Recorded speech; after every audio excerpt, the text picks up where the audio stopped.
How to show or hide number row in Gboard on Samsung Galaxy S26, S26 Plus or Ultra.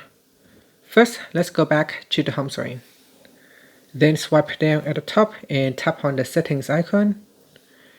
Then in settings, we scroll down and tap on General Management.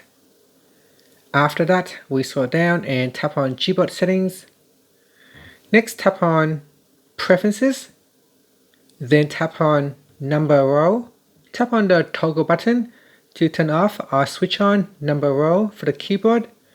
Here, if I go to the keyboard, you can see at the top there is a number row. If I turn off the toggle button, then that will remove the number row from the keyboard. And that's it. Thank you for watching this video. If you find it helpful, please like and subscribe to my channel for more videos.